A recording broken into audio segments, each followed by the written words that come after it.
parler sur cette question, mais nous devons toujours parler de ça parce que c'est l'un des points les plus importants, je dirais, de l'accord d'Arusha. Et c'est aussi l'un des points les plus importants pour un pouvoir qui voudrait vraiment nous sortir des problèmes majeurs que nous avons connus, parce que le problème majeur au Burundi, ce sont les crimes. Les crimes qui se sont passés depuis pratiquement l'indépendance jusqu'à aujourd'hui. Est-ce qu'il ne serait pas temps d'en sortir et de trouver une solution pérenne pour qu'il n'y ait plus ce genre de crimes? Et je voudrais donc rappeler l'esprit et la lettre de ce qui est contenu dans le protocole 1 de l'accord d'Arusha concernant la commission Vérité-Réconciliation. Après avoir beaucoup débattu sur les crimes du passé au Burundi, à Arusha, chacun étant Hutu, étant Tutsi, accusant l'autre partie d'être à la base de tous les problèmes que nous avons connus, nous sommes arrivés quand même à la conclusion que, au vu des échanges que nous avons eus, il serait nécessaire, comme point de départ pour la réconciliation, de reconnaître qu'il y a eu des actes de génocide contre les Hutus et des actes de génocide contre les Tutsis. Cela est écrit au niveau du protocole 1, article 3, alinéa C. C'est donc une reconnaissance de ceux qui ont négocié à Arusha concernant tous ces crimes-là. Parce que il serait, je dirais, malsain même de ne pas reconnaître qu'il y a des personnes d'origine Hutu qui ont été tuées parce que Hutu. Qu'il y a des personnes d'origine Tutsi qui ont été tuées parce que Tutsi. Peu importe les raisons qui seront invoquées pour justifier ceci ou cela, comme certains le font. On n'a pas à justifier ces crimes de génocide, des actes de génocide et les crimes contre l'humanité. C'est impossible. Cela s'est passé, nous devons le reconnaître, et les signataires de l'accord d'Arusha, tous ont signé et n'ont pas émis de réserve sur cet article 3. Concernant la commission Vérité-Réconciliation, je voudrais ici rappeler certains points qui, pour moi, sont extrêmement importants et qui ont été fortement négligés et qui sont malheureusement à la base de ce que nous sommes en train de voir aujourd'hui. D'abord, nous nous étions entendus qu'il y aurait 2 commissions pour nous trouver des solutions définitives à ce problème. Et ces 2 commissions, nous nous étions entendus qu'ils devraient faire leur travail durant la transition. La commission Vérité-Réconciliation devait être mise en place 6 mois après le début de la transition. Et la commission d'enquête internationale judiciaire, cette fois-ci avec tous les pouvoirs judiciaires, devait être demandée aux Nations Unies avant la fin du 1er mois de la transition. Il semblerait, d'après certaines informations, qu'une lettre est partie aux Nations Unies demandant cette commission, mais nous n'avons pas su quelle a été vraiment la suite. Il faudrait peut-être demander à ceux qui étaient en poste à New York les raisons pour lesquelles cette commission n'a pas été mise en place.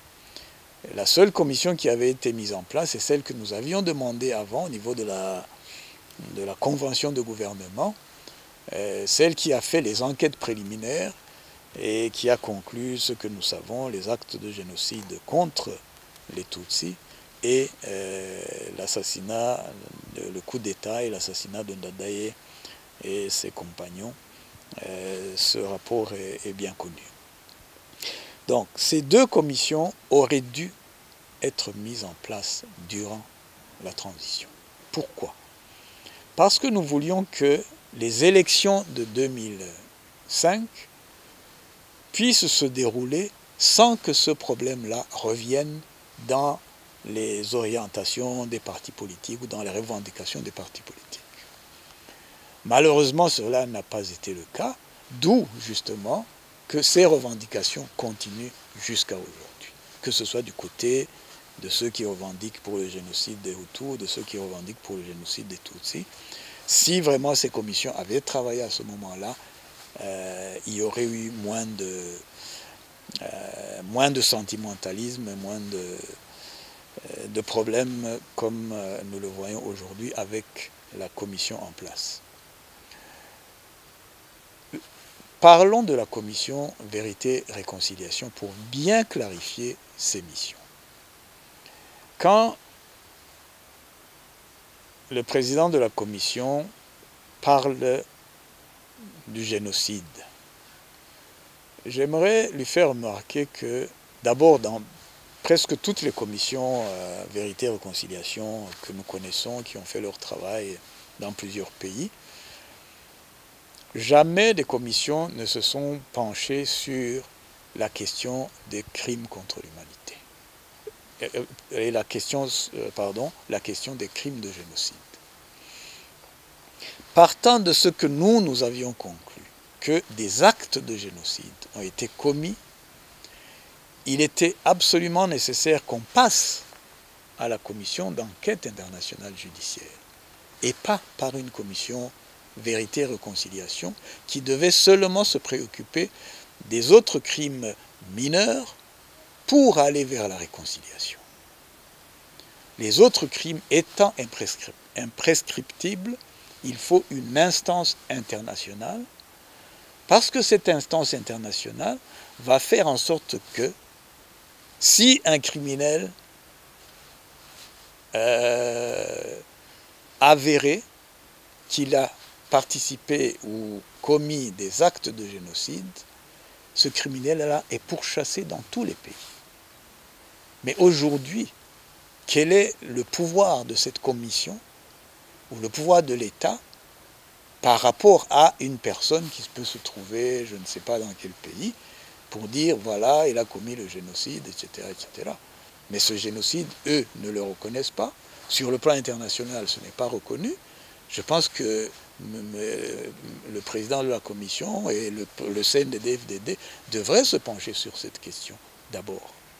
À moins d'avoir peur que, justement, s'il y a une commission internationale d'enquête judiciaire, cette commission va étendre ce travail sur tous les crimes qui se sont passés dans le pays. Et ça, je ne sais pas qui va répondre vraiment de tous ces crimes qui se sont passés, que nous avons qualifiés comme actes de génocide, et nous attendons qu'une commission d'enquête internationale puisse clarifier et classer ces crimes-là dans le génocide. Ne pas confondre ici acte de génocide et génocide. C'est extrêmement important d'en faire la différence sur le plan judiciaire. Le travail le plus important, qui était le travail de réconciliation de la commission Vérité-Réconciliation, devait se conclure au niveau de l'Assemblée nationale et du Sénat. Le rapport introduit au niveau de l'Assemblée nationale et du Sénat devrait pousser ces deux instances à mettre en place un programme de réconciliation. Il est vrai qu'il y a déjà dans le protocole 1 des points de programme qui vont vers la réconciliation, mais qui ne sont malheureusement pas appliqués, notamment les diverses commissions mises en place pour lutter contre le génocide et l'idéologie du génocide.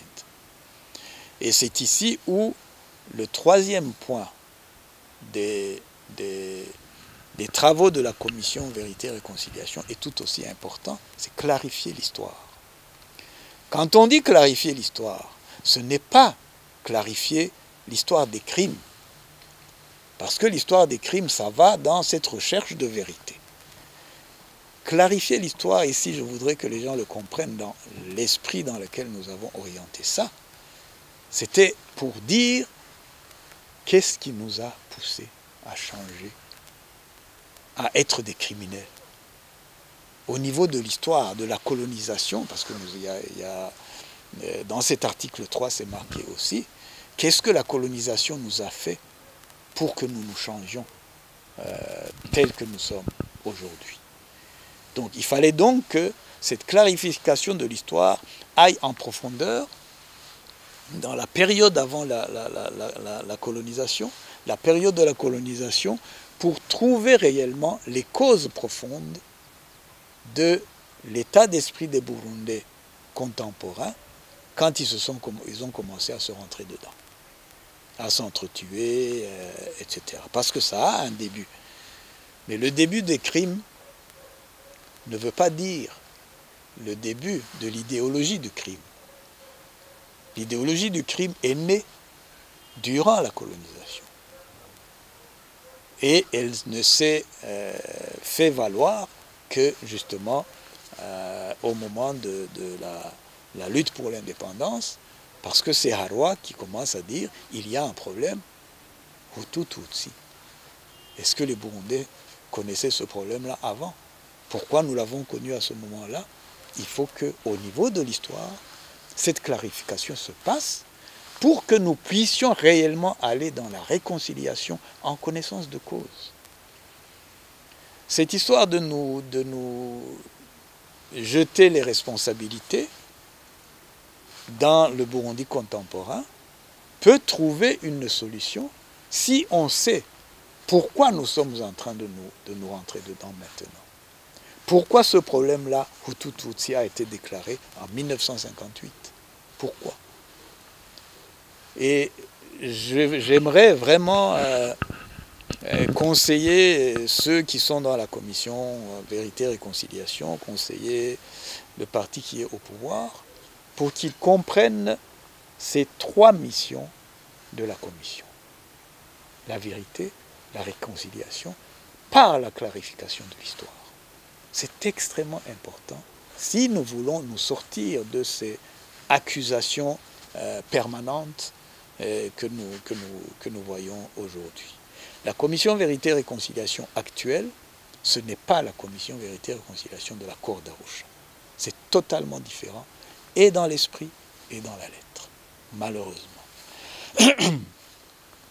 L'autre conseil que j'aimerais donner, nous savons qu'il y a des groupes qui se sont organisés pour militer pour la reconnaissance, les uns du génocide des Hutus, les autres du génocide des Tutsis.